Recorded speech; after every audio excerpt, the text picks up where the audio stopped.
88 set ဖြစ်နေတဲ့ relationship တစ်ခုကိုဘယ်လိုပြန်အဆင်ပြေအောင် try ကြည့်ကြမလဲ Okay ဒီနေ့ပြောမယ့် topic လေးကတော့88 set ဖြစ်နေတဲ့ relationship တစ်ခုကိုဘယ်လိုပြန်အဆင်ပြေအောင် try ကြည့်ကြမလဲဆိုတဲ့ topic လေးပဲဖြစ်ပါတယ်အဲ့လိုအခြေအနေမျိုးမှာတယောက်နဲ့တယောက်ပေါ့နော်နှစ်ဖက်လုံးမှာအခြားသူအစ်တယောက်မရှိနေဘူးဆိုရင်နှစ်ယောက်သား personal private time လေးတွေယူမယ် maybe 3 or 5 day လောက်ပေါ့နော်ယူပြီးတော့ရင်အဲ့အခြေအနေတွေမှာအရင်တုန်းကစတွေ့ခဲ့တဲ့ပျော်ခဲ့ပူကြတဲ့ memory တွေကိုပြန်တွေးကြမယ်ဘာတွေအဆင်မပြေဖြစ်ကြလဲဆိုတာကိုတစ်ဖက်စီပေါ့နော်နှစ်ယောက်လုံးကနှုတ်လေးချရေးထားကြည့်မယ်ပြီးရင်တစ်ဖက်သူနဲ့ညှိယူရမယ့်အချက်တွေကိုညှိယူမယ်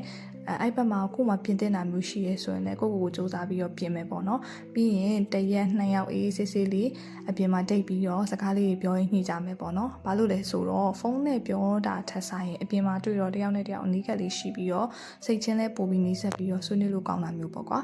အဲ့လိုမှညှိလို့မရဘူးဆိုရင်တော့တယောက်ယောက်ကတာထပြီးတော့ဖန်တန်းပြလိုက်တော့အဆင်ပြေသွားလိမ့်မယ်စားပါဆက်ပြောမယ်နော် okay ညှိနေရင်းနဲ့ 100% မှာ 80% လောက်ထိအဆင်ပြေတယ်ဆိုရင်တော့ဆက်ပြီးတော့အဲ့ relationship တခုကိုသွားတင်တယ်ပေါ့နော်အဲ့ဒီအချိန်လေးတွေမှာလည်းညှိယူထားတဲ့အချက်လေးတွေကိုနှစ်ယောက်လုံးစူးစမ်းပြီးတော့ပြင်ကြမယ်နောက်ဆုံးမှာတော့ကိုလိုချင်တဲ့ perfect မဟုတ်ရင်တော့မှအဆင်ပြေတဲ့ relationship လေးတခုတော့ရလာနိုင်တယ်ပေါ့နော်အဲကြောင့်မလို့အဆင်မပြေခဏဖြစ်နေတဲ့ RS လေးတွေလည်းဒီတိုင်းလေး try ကြည့်ကြနော်ဒါပေမဲ့မမေ့ရမှာတော့မဝမှာဘယ်ရာမှပြည့်စုံနေဆိုတဲ့ perfect ဆိုတာမျိုးမရှိတဲ့အတွက်ကြောင့်မလို့ relationship တစ်ခုကိုလည်း perfect ဖြစ်တာမျိုးပဲလိုချင်တယ်ဆိုပြီးတော့ဘာလို့မှမတွေးတာပါနဲ့မဖြစ်နိုင်ပါဘူး okay